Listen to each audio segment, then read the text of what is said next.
I've always preferred FPS games where movement isn't just a way to get from point A to point B, but a form of skill expression that rises to the level of importance of, if not surpasses, a player's ability to aim. These games demand a near constant state of performance. You can always strive for perfection with each strafe jump or grapple shot, and this constant pursuit of mastery forces you into a zen-like flow state that, in my opinion, you can only get in a true movement shooter. In the 90s and early 2000s, movement-based shooters like Quake and Tribes dominated the landscape. These games were built on groundbreaking physics engines that enabled player ingenuity with a skill ceiling that felt limitless. In the years that followed, the industry made a sharp turn towards slower, more accessible, and more realistic shooters though. On PC, Counter-Strike became a bona fide phenomenon, and console gaming took off in popularity alongside shooters like Halo and Call of Duty. During this era, tactical shooters reigned supreme. Meanwhile, much to my great disappointment, movement shooters nearly faded into obscurity, with one high-profile failure after the next. However, movement in first-person shooters has made a quiet but undeniable comeback. The breakout success of key franchises like Titanfall and Overwatch caused a tectonic shift in the industry, with nearly all of the most popular FPS franchises today including a myriad of varied movement mechanics once again. In this video, we'll answer the following questions. Why did movement shooters rise so raucously as the default in the earliest years of the FPS genre? How did movement nearly fade away from first-person shooters, only to make a resurgence as a core mechanic in nearly all modern shooters today? And what lessons can we learn from the past 25 years to preserve and expand upon the legacy of movement in first-person shooters? Let's get into it. Chapter 1. The Golden Age of Movement and Arena Shooters, 1996 to 2003. In 1996, id Software delivered what would become the most influential shooter of all time, Quake.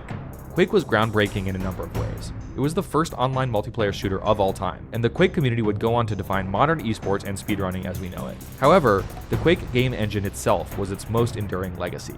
The Quake engine wasn't just the first fully 3D FPS engine. It also introduced groundbreaking player physics unlike any game that had come before. This engine contained a bug that would later be dubbed strafe jumping. I won't go too deep into the details on strafe jumping here, but if you want to dive into the nitty-gritty, I highly recommend Zweek's incredible video on the topic. Players that mastered air strafing and rocket jumping, which by the way was also an unintended mechanic, could move across maps at blistering speeds to control power-ups and weapon spawns and maintain superior positioning. Although Quake's advanced movement mechanics were rooted in unintended bugs and physics exploits, it was precisely these quirks that gave the game its skill ceiling and staying power as a competitive title. In 1997, Dennis Thresh Fong defeated his opponent Entropy at the Red Annihilation tournament to win John Carmack's Ferrari, utilizing superior movement and positioning to become the first widely known esports player of all time.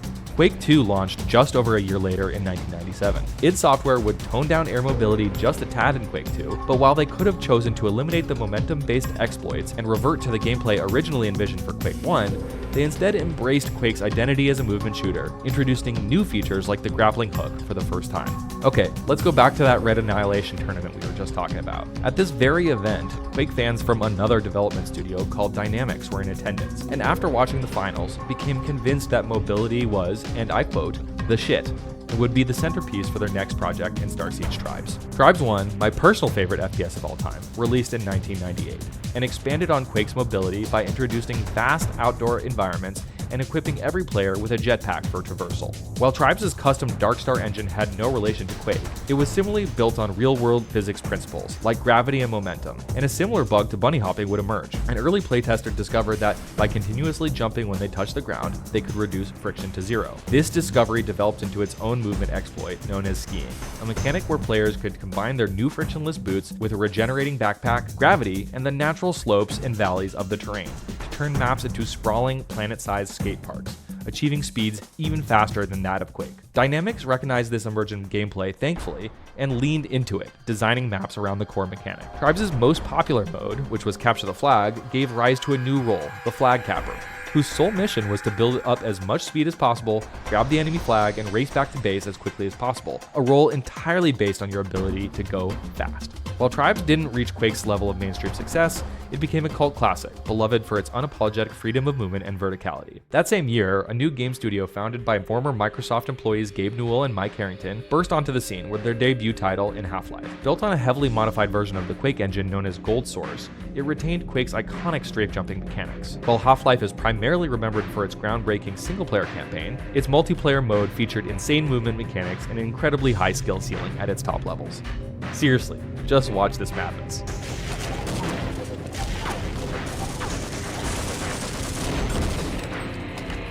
But more importantly, Half-Life would go on to become a platform for some of the most influential expansions and mods in gaming's history. Team Fortress was originally a mod for Quake, but was officially ported to the Gold Source engine and titled Team Fortress Classic or TFC. This rebirth of Team Fortress surpassed the popularity of the original and retained its wild movement mechanics like conch jumping. Its ETF-based gameplay evolved to have a similar capper position to Tribes, where speed was the name of the game.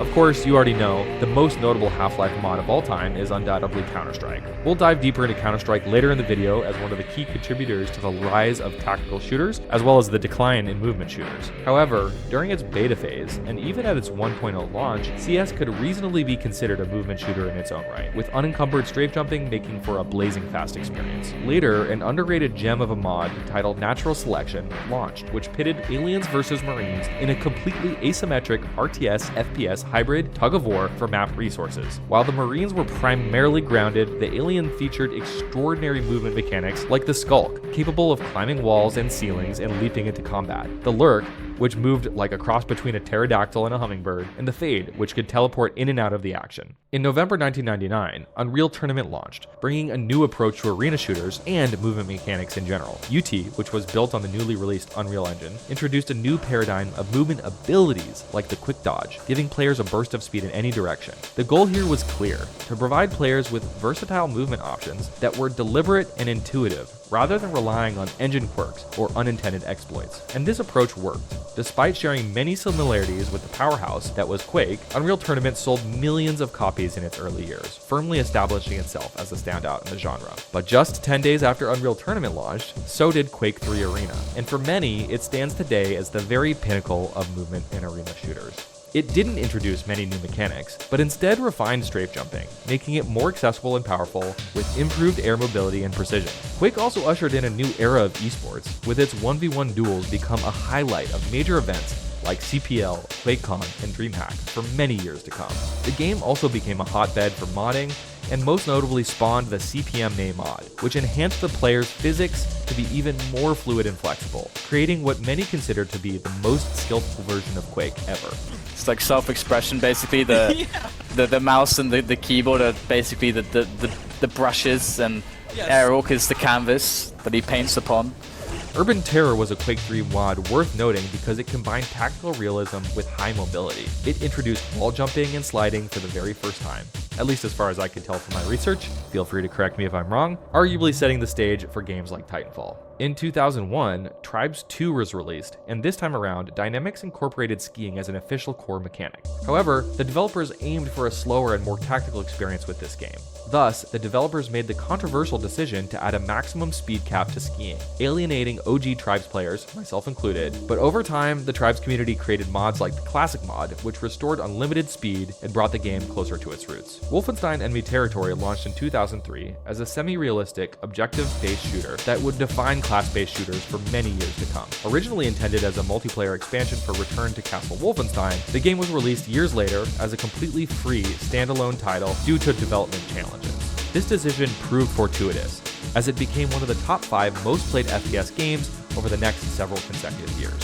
While its World War II setting leaned towards realism and its movement was more constrained than Quake, it was still built on the Quake engine, and it retained strafe jumping mechanics. For me, Enemy Territory and its direct spiritual successors rank among my all-time favorite multiplayer shooters. They strike a lovely balance between fast-paced arena shooters and tactical shooters. As you can see, for the early years of the FPS genre, movement shooters ruled the landscape. Their physics-defying mechanics and high skill ceilings inspiring passionate communities that survive to this day, 25 years later. But as the 2000s rolled in, the gaming industry began to change. Consoles were on the rise, and with them came a new breed of shooter, slower, more tactical, and more accessible. These games didn't just challenge the dominance of movement shooters, they redefined what an FPS could be, and catapulted the genre into unprecedented heights of popularity. So why did this shift happen? Why was it so successful for the genre, and what did it mean for the future of shooters? Let's continue, shall we? Chapter 2, The Rise of Tactical Shooters, 2001 to present.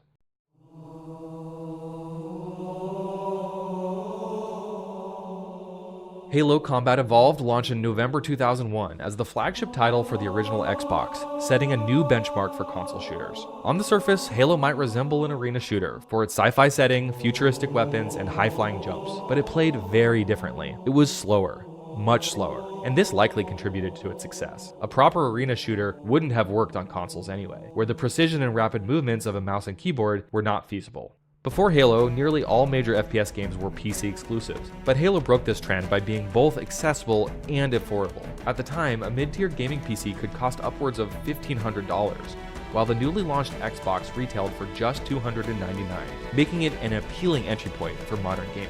Halo also featured an iconic single-player campaign that combined cinematic storytelling with engaging gameplay.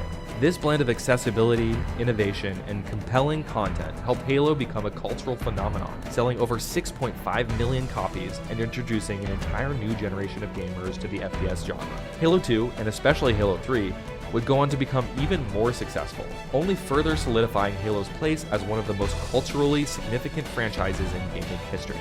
To date, the Halo series has sold over 81 million copies worldwide.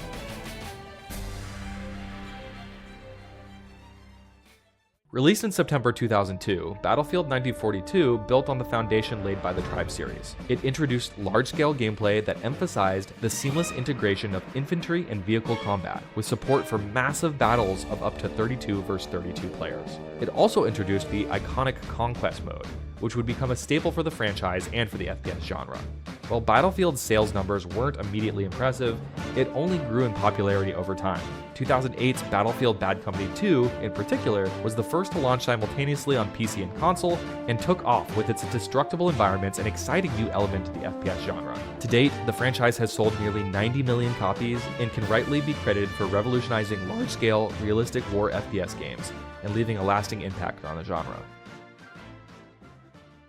Counter-Strike 1.6 marked a pivotal moment in the franchise. At the time, Counter-Strike was already a massive success, but 1.6 solidified its place as a global phenomenon. It accounted for 50% of online activity on Steam, dominating esports events, LAN parties, and internet cafes around the world.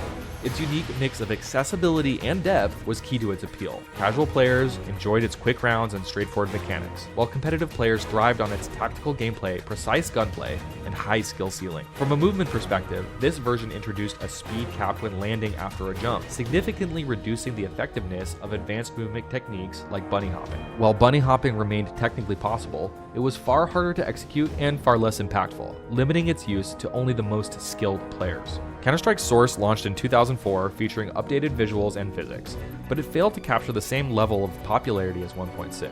Veterans criticized Source for its slower and floatier movement.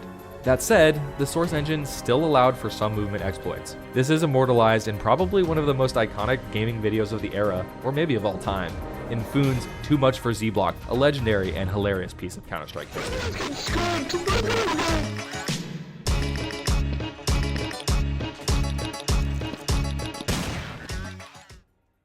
In 2012, Counter-Strike Global Offensive was released. Its launch, however, was rough, plagued by gameplay issues that kept CS 1.6 as the preferred version for many players in its early years. But by 2014, CSGO had hit its stride, becoming the favorite among players and growing into one of the top 3 most watched esports games of all time. In 2018, the game transitioned to a free-to-play model, cementing Counter-Strike as one of the most popular franchises in gaming history. The franchise's evolution continued with the release of Counter-Strike 2 in 2023, which even further reduced players' ability to exploit the physics engine. Slowly but surely, the Quake DNA inside CS has been chipped away, solidifying Counter-Strike as the pinnacle of grounded, tactical, first-person shooters.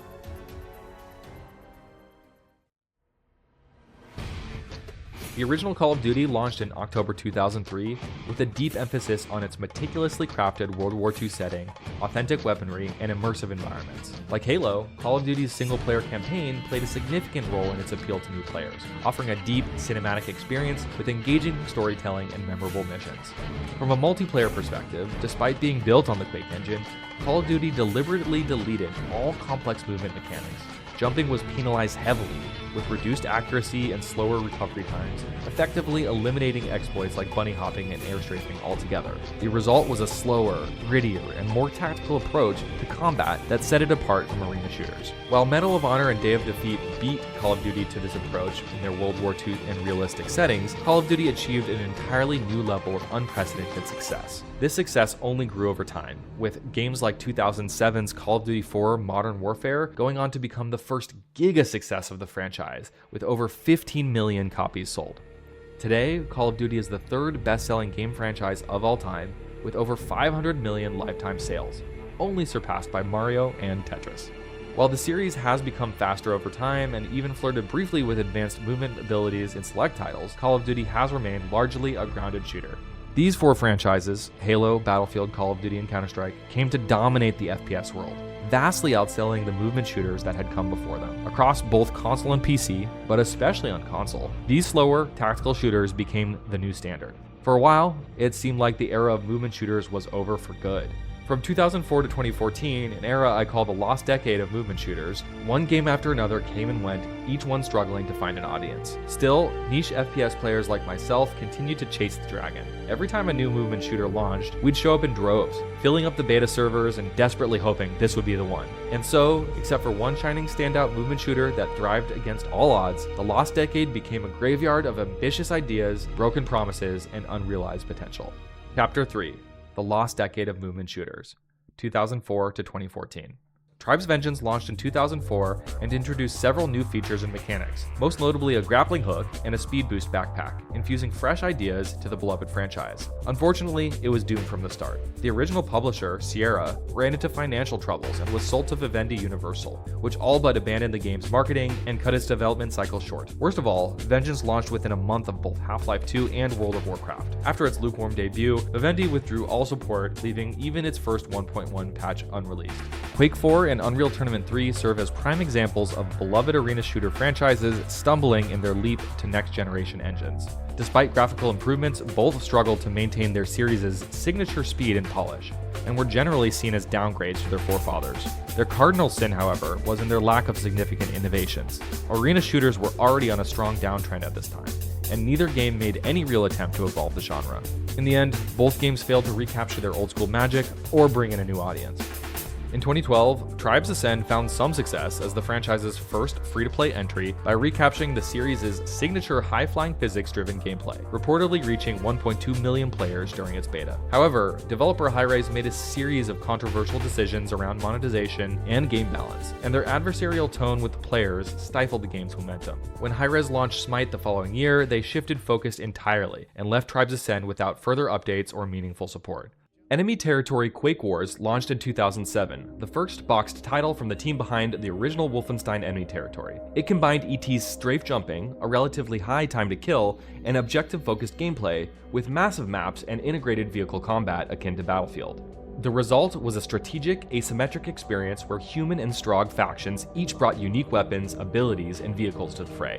While the PC version built a dedicated fanbase, the console ports were a buggy mess at launch. Compounding this, Quake Wars had just about the worst possible launch timing, sandwiched right in between Team Fortress 2, Call of Duty 4, and Halo 3. Quake Wars is one of my favorite games on this list and was actually the very first competitive shooter that took me away from my Tribes bubble, opening my eyes to a wider world of competitive shooters. I just wish its launch window wasn't so damn cursed. BRINK, oh BRINK, where do I even start? This is another entry from Splash Damage, and BRINK stuck to the studio's trademark combination of class-based, objective-driven gameplay, this time adding class customization with light, medium, and heavy body types. Its main hook, however, was in the SMART system, aka smooth movement across random terrain, a one-button parkour mechanic that promised to innovate FPS movement, paving the way for vaulting, sliding, and wall-jumping mechanics we'd later see in games like Titanfall and Apex Legends. Thanks to an enormous marketing push, BRINK became one of 2011's most hotly anticipated games. As a massive Enemy Territory fan, I personally went on a crusade to convince all of my friends that BRINK was going to be the next great FPS. And then launch day happened, and well, you probably know the story from here. Basic movement felt clunky,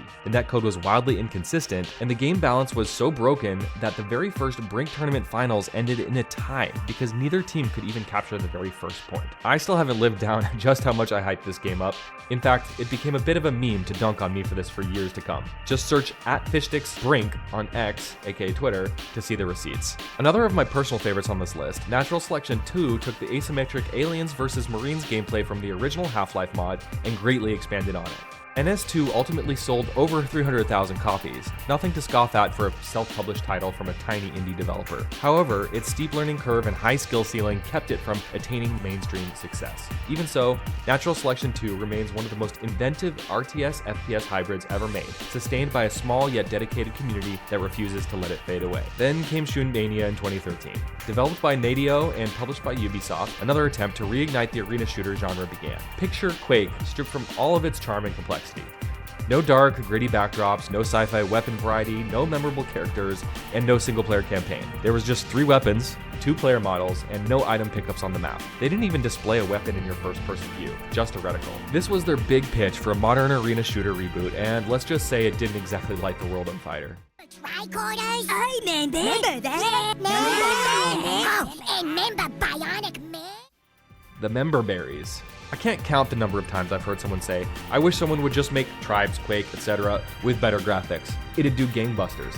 Nearly every niche FPS community has felt this way about their favorite classic at some point. Unfortunately, the reality hasn't borne that truth out. During this era, we saw wave after wave of attempts to recreate pure arena shooters. Games like Warsaw, Reflex Arena, Toxic, and later Diabotical all did a more than respectful job of recreating Quake's original look and feel, sprinkling in a few new ideas, but no true innovation. Meanwhile, while Quake Live, a free-to-play browser-based port of Quake 3, reignited interest in Quake esports, it never grew much beyond its existing Gen X and millennial fanbase. On a personal note, Quake Live was the first Quake game I deeply played and appreciated. Eventually, I became a commentator for the game and a tournament organizer, which opened doors for me to find a job in the gaming and esports industry. For that, I'll be forever thankful. The Tribes community saw similarly hopeful revivals, with Instant Action launching a browser-based version of Tribes 1 and a spiritual successor called Legions, to unfortunately little fanfare. Midair, created by a small team of inexperienced developers, launched a successful Kickstarter only to stumble at launch due to lack of sales and resources. Sadly, most of these games ended up feeling like half-baked remakes, lacking the brand recognition, marketing muscle, polish, and most importantly, genuine evolution necessary for long-term success. The gaming scene had simply moved on from these older formats. It's a shame too, because I genuinely enjoyed each of these games for what they offered. Amid the struggles of the lost decade, one game stood out as a beacon of hope: Team Fortress 2.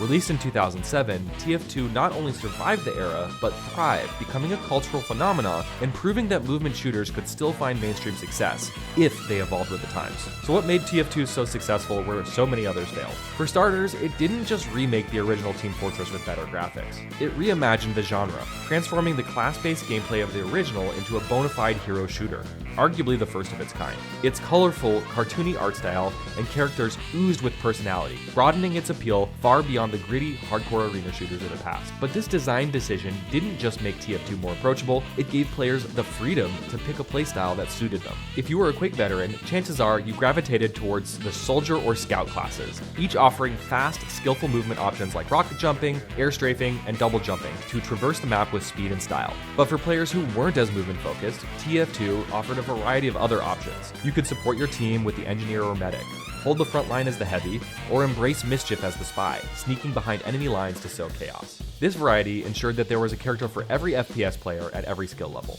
Of course, TF2 was a Source Engine game and thus a Quake derivative, which came with its own legacy of movement mechanics. A vibrant community formed around trick jumping and rocket jumping, with a whole speedrunning subculture emerging. At its most competitive, TF2 was a high-flying game of speed, teamwork, and skill. Movement mechanics added an extra layer of depth for those who wanted to push the limits of what was possible, but crucially, were not necessary to enjoy the game. Another key to TF2's success was in its distribution model and ongoing support. It debuted as part of the Orange Box, bundled alongside Half-Life 2 and Portal, which gave it an instant install base. In 2011, Valve made the game free to play, introducing TF2 to an entirely new audience and cementing its longevity. Valve's near constant updates, events, and new content kept players engaged for years, arguably laying the groundwork for the live service model we see in today's competitive titles. Team Fortress 2's success was a rare bright spot in an otherwise bleak era for movement shooters. Yet, even as the genre languished, the seeds for its revivals were being planted. New franchises and innovations would soon emerge that would eventually bring movement back to the forefront in FPS design. The pendulum was about to swing back towards movement once again. Chapter 4: Movement returns to the mainstream. Despite never personally getting into the Titanfall franchise, a fact I regret to this day, its impact on the movement shooter genre is undeniable. In fact, I believe Titanfall can rightfully be credited as the catalyst that led to the widespread adoption of movement in modern shooters. While Titanfall's iconic Titans grabbed the spotlight in trailers, the real magic lay in the pilots and their unmatched mobility. Built on a heavily modified version of the source engine, Titanfall had a sublime combination of deliberate movement mechanics and physics-based exploits. Wall running, double jumping, slide hopping, and chaining parkour moves together allowed players to traverse the maps without ever touching the ground. These mechanics weren't just flashy gimmicks, they transformed the battlefield into a canvas for creative traversal, rewarding players who mastered their nuances. The original Titanfall, released in 2014, was a breakout success, selling over 10 million copies. Its success even inspired traditionally grounded games like Call of Duty to briefly embrace movement mechanics like wall running in Advanced Warfare that same year. In 2016, Titanfall 2 refined and expanded on this formula with tools like the grappling hook and phase shift. Along its multiplayer, its single-player campaign also became a gold standard for level design, with the now iconic Effect and Cause mission showcasing how movement mechanics could elevate storytelling and gameplay.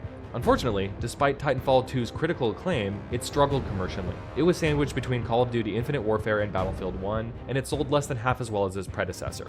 Yet, its influence is undeniable, inspiring a new generation of movement addicts.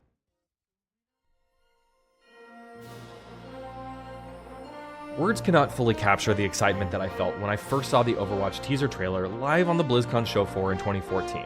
Blizzard, who at the time were seen as an unfallible titan in the gaming industry, was about to launch its first ever FPS. Not only that, but Overwatch appeared to be the team-based, arena-style shooter that we'd been dreaming of. It felt like a nod to our kind, with its weapons, ability, and game modes seemingly paying direct homage to the genre's founding fathers. Only a big-budget, AAA game for us, the movement shooter enthusiasts, who had spent years bouncing between titles, searching for the one movement-based FPS to rule them all. And it wasn't just any developer, it was freaking Blizzard. Now, I know some of you will be quick to point out that Overwatch isn't a true movement shooter, at least not compared to the arena shooters of yore. I don't even disagree with Reese Britt's excellent video, Schmovement in Video Games, where he critiques movement mechanics like Pharah's Rocket Booster, which is a one-button, relatively inflexible ability, as a far cry from the physics-based exploits of rocket jumping. As a Tribes and Quake fan, I too would have preferred Overwatch to lean more heavily into such mechanics. But despite its custom engine not allowing for exploits like air strafing, its core gameplay does include dashes, double jumps, wall climbs, wall rides, jetpacks, rocket jumps, and more, with almost every single character boasting at least one movement ability. Even if it didn't fully scratch that same itch, Overwatch was, at the very least, a welcome reprieve. And by my definition, it still counts as a movement shooter. I went all in on Overwatch, hosting and commentating many of the earliest tournaments and climbing to the rank of Grandmaster in the game's early seasons. In these early tournaments, the top teams were composed almost entirely of enemy territory, Quake, and Tribes veterans. Players I had a personal connection to were rising to the top, and it was thrilling to see niche shooter legends thriving in a modern mainstream title. Meanwhile, Counter-Strike converts struggled to keep up with the fast-paced, ability-driven gameplay. Selling over 50 million copies, Overwatch was a watershed moment for the video game industry. It validated and became a catalyst for a broader industry shift towards hero-based, mobility-focused gameplay in the years that followed.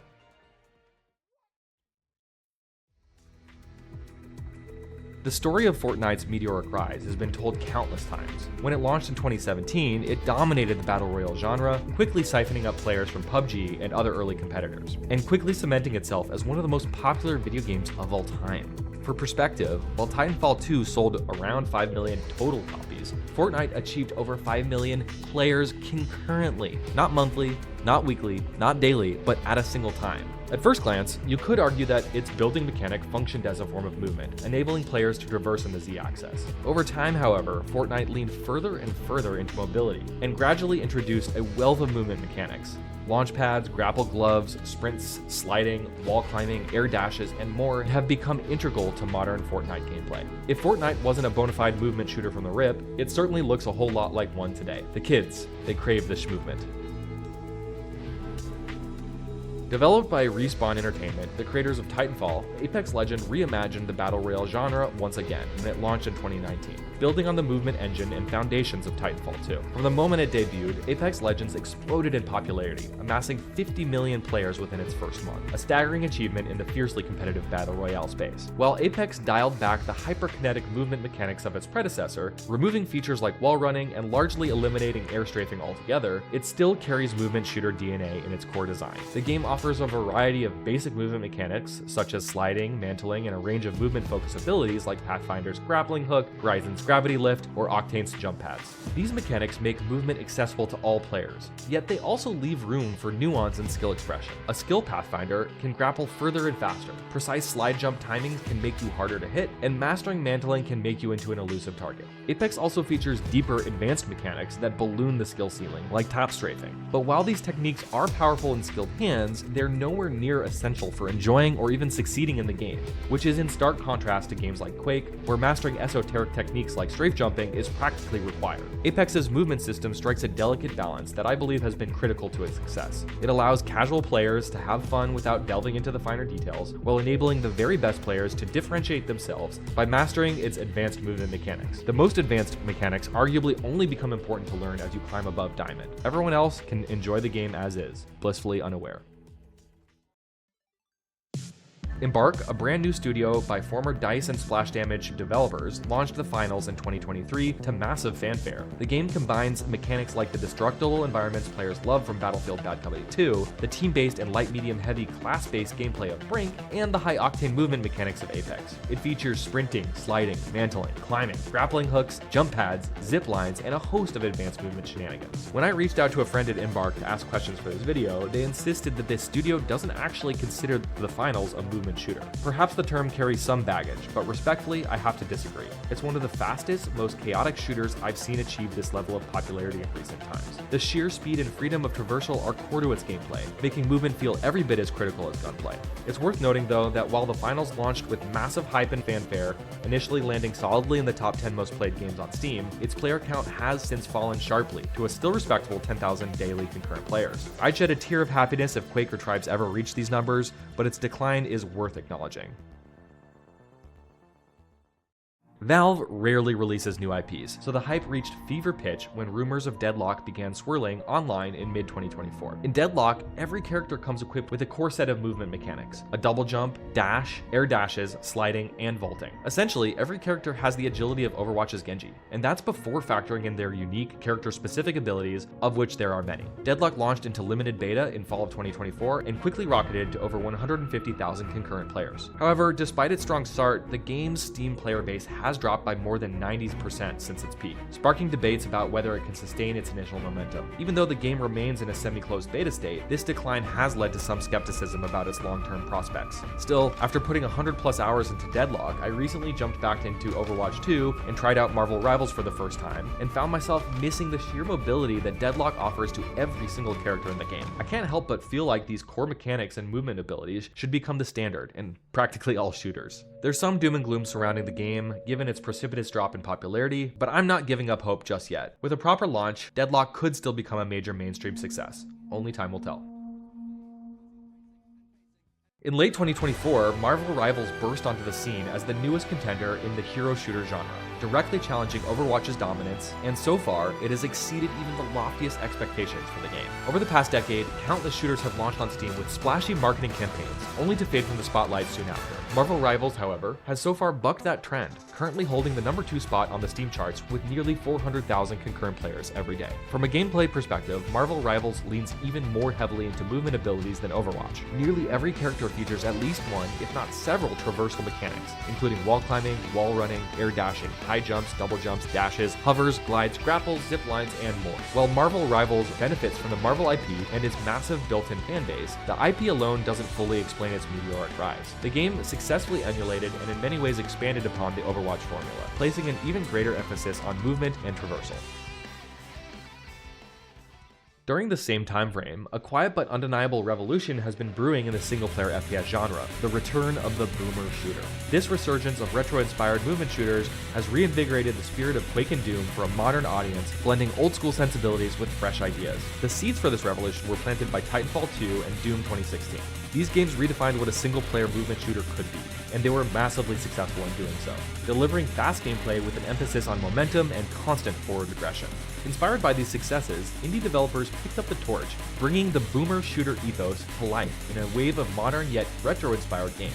Publishers like New Blood Interactive have pushed the genre forward and found great success with games like Dusk and Ultrakill that have captured the essence of the classic arena shooter and further expanded upon them with a bevy of wild mechanics and even faster movement. these games are blisteringly fast, harkening back to a time when FPS games were less about cinematic realism and more about pure adrenaline-fueled action. This success raises an intriguing question. Why is it that seemingly every attempt to revive a pure modern movement shooter has failed, while the faster and crazier the movement in single-player FPS games, the better they seem to perform? The movement on display in games like Ultrakill is head-spinning even for a movement veteran like myself, yet it boasts 5 times the player base of a game like Quake Champions, despite being 5 times more expensive to purchase and having a fraction of the marketing budget. Why are players willing to spend hours mastering movement in a PvE setting, but not PvP? These games have carved out a niche by delivering unapologetically fast and skillful gameplay to fans old and new. And maybe, just maybe, they're a sign that arena shooters aren't as dead as we think they are. One can dream, at least.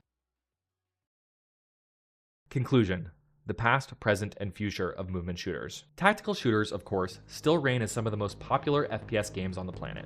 Counter-Strike has barely dropped from its spot as the #1 game on Steam for decades, and Call of Duty reliably sells tens of millions of copies every single year. However, when we look at the most popular new FPS franchises since 2014, let's say Titanfall, Overwatch, Apex, Fortnite, now Marvel Rivals, all of them emphasize movement as a core mechanic. Even traditionally slower franchises are taking note, with Halo Infinite and Battlefield 2042 introducing grappling hooks, and Call of Duty adopting sliding and dives into its gameplay. At the same time, single-player movement shooters have gained a massive foothold, becoming more popular and widely discussed than ever before. And yet, games that lean too far into movement or attempt to resurrect the pure arena shooters of the past continue to struggle. We didn't even talk about games like Lawbreakers and Hyperscape, which despite massive marketing campaigns, failed to leave any lasting impact and quickly faded from relevance. Even the Finals and Deadlock, despite their impressive launch numbers, have seen their player bases crumble. Old school movement junkies and young movement prodigies may love these games that lean more heavily into movement. I was among the dozens who adored Diabotical and happily poured hundreds of hours into Tribes 3. But there seems to be a threshold where accessibility breaks down. The skill gap becomes too intimidating for new players to overcome, and the gameplay itself can feel too mentally taxing for long-term sustainability. Jason McCord, a level designer on Titanfall and Apex Legends, once described movement shooters as an exhilarating but exhausting experience, and in a controversial tweet thread likened them to an unsustainable sugar high. He argued that their fast pace and demanding skill ceiling create a brutal skill gap, one that can be demoralizing to new players, and claims that the frenetic pace makes these games unsustainable in the long term. Brian Vidovich, another developer from Titanfall and Apex, highlighted a related challenge in an interview with YouTuber Macro, dubbing it the Brownian fluid problem. When you don't have a front line, when you can't understand where the action is happening, when people can appear behind you, above you, left, right, and center, you don't have a through line to understand the combat. In the beginning of Apex, if y'all remember, Pathfinder was so broken, and he was everywhere, and one Pathfinder could go and whip around the whole lobby and kill everybody. Even as a former arena shooter junkie, it's hard to deny that these developers might be onto something. While movement shooters are exhilarating once you master the mechanics, they can also be alienating. The high skill ceiling that makes them rewarding for veterans can feel insurmountable to newcomers. So what can we take away from this deep dive into the evolution of movement in FPS games? Are there any lessons we can apply to modernize the arena shooter formula for today's audience? And with the success of insanely fast boomer shooters, is there still an appetite for arena shooters in the modern era? Let's take what we've learned from this deep dive and try and distill it into some core principles for how movement shooters have and can continue to succeed. Number 1, movement is still fun. After nearly a decade where slower, tactical shooters dominated, movement is back in a major way. Whether it's the frenetic pace of indie single-player titles like Ultrakill, or the polished mechanics of high-budget multiplayer shooters like Apex and Marvel, movement has re-emerged as a core mechanic in nearly all modern FPS experiences. Let's not forget or shy away from the fact that going fast is inherently fun. Movement mechanics like sliding, grappling, and wall running inject a sense of dynamism and freedom into gameplay, making every moment feel engaging and empowering. This isn't just about nostalgia for the Quake or Tribes days. It's about recognizing that movement itself adds a layer of excitement and creativity that static, grounded shooters often lack. When done correctly, movement transforms the player's relationship with the game world, turning every encounter into an opportunity for expression and mastery. Number 2, high skill ceiling, high skill floor. A high skill ceiling is critical for any competitive game, and movement at its highest level should be incredibly difficult to master. However, placing a barrier to entry for even the most basic mechanics like strafe jumping in Quake is not a recipe for mass market appeal. For movement shooters to thrive, basic movement needs to be intuitive and accessible for the masses. Take Apex Legends for example. Its sliding mechanic is easy to understand and use, but mastering slide jumping timing and its advanced techniques like tap strafing separates the very best players from the rest. The key is to strike a balance. Movement should be easy to pick up but hard to master. This ensures that casual players can enjoy the game without feeling overwhelmed, while competitive players have room to grow and showcase their skills. Number 3, player choice matters. By giving players different ways to play the game, you allow them to self-select into playstyles that fit their skill set and preferences. Games like Team Fortress 2 and Overwatch are a masterclass in this approach. Movement junkies can thrive as Scouter, Soldier, or Tracer, while more strategic or team-oriented players can excel as Engineer, Reinhardt, or Mercy. This principle extends beyond character selection. It's about designing mechanics and systems that cater to a variety of playstyles. This diversity ensures that players can find a style that suits them. And player choice also fosters replayability. When players feel that they have agency over how they engage with the game, it adds more variety to the experience, and they're more likely to stick around and explore different strategies over time. Number 4, movement should empower, not overpower. Movement mechanics should enhance gameplay, but not necessarily define it entirely. Developers should take a balanced approach to movement abilities, with counterplay in mind, ensuring that movement complements other aspects of the game like positioning, teamwork, and strategy. Developers must also find a way to preserve an insane skill ceiling at the highest levels of play, while ensuring that advanced movement mechanics don't dominate the game entirely. A lesser skilled player should still have the chance to come out on top occasionally, whether through aim, positioning, or even a bit of luck. If a game is designed to be too fast or movement heavy, it can make it difficult for new players to follow or understand the action. Similarly, if a single skilled player can completely dominate a lobby, leaving newer players with no opportunity to fight back, it can quickly kill their motivation to continue playing. Number 5, it's not just about gameplay. Successful games don't just rely on compelling gameplay. They create hooks that draw players in and keep them engaged for the long haul. For example, Overwatch leveraged its deep lore, memorable characters, and vibrant art style to build a lasting community. Fortnite revolutionized the genre and arguably gaming itself through collaborations with pop culture icons like Goku and John Wick. Marvel Rivals, with its massive IP, stood to bring in a built-in audience of millions. And progression systems, cosmetics, and social features also play a critical role in keeping players engaged for the long term. Players want to feel a sense of accomplishment and investment in their journey. Whether it's through unlocking skins, climbing ladders, or participating in seasonal events, this is all something old-school arena shooters certainly lacked, and maybe, just maybe, could make them more compelling for a new age. In conclusion, I'll be honest, I still deeply miss the era when Quake, Tribes, and enemy territory sat atop the FPS throne. Nothing would make me happier than to see these games, or at least a worthy spiritual successor, rise to prominence once again. And it's endlessly depressing to me to see how games tailored to my tastes have struggled to find mainstream success. That said, the modern FPS era is still undeniably a great time for us movement junkies, because movement mechanics have wormed their way back into nearly all of today's most popular shooters. The spirit of speed, agility, and freedom does live on, even if it's wrapped in a different package. And hey, if you're an OG movement shooter and none of these games scratch that old itch, you know what? You're in luck, because nearly every game I've talked about in this video, even the ones that failed the most spectacularly, still have a small but passionate community keeping them alive. Discord servers have been a godsend for these groups, helping players organize matches and ensuring that these games remain playable for those of us who refuse to let them die. I've been playing Midair, our tiny Tribes clone, with the same 80 people for the past 5 years and counting, and I don't plan to stop anytime soon. I even heard a rumor that Lawbreakers has been brought back to life from the community. If Lawbreakers can rise from the ashes, so can your favorite movement shooter. And you know what? I'm optimistic about the future. While researching for this video, I fell down a glorious rabbit hole of content from YouTubers who love movement shooters just as much as I do. Many of them solidly Gen Z, repping Team Fortress 2 and Titanfall 2 the way that I used to rep Tribes. And even younger kids are getting their first taste of movement from Fortnite and Roblox, and God knows what else. Who knows? One day, maybe a pure arena shooter will find success again. I would love to see it. But until then, it's still a damn good time to be a fan. What about you? What's your favorite movement shooter? Did you learn something from this video? Did I miss anything important in the history of movement shooters? Please let me know in the comments. And if you want to learn more about Tribes, I did a deep dive into the history of the franchise, which you should totally go watch right now. If you like this video, please do give it a thumbs up and subscribe. I'm brand new to this YouTube thing, and I was actually blown away by the reception to my Tribes video, so much so that I'm motivated to create a lot more content in the future. Right now, I'm thinking about some videos on the history of esports, some more videos on old school shooters. I worked at Twitch for 7 years, so I'm thinking about doing one on Twitch as well, which I think would be really interesting. And if you have any other video topic ideas, please feel free to drop them in the comments. I'll see you in the next one.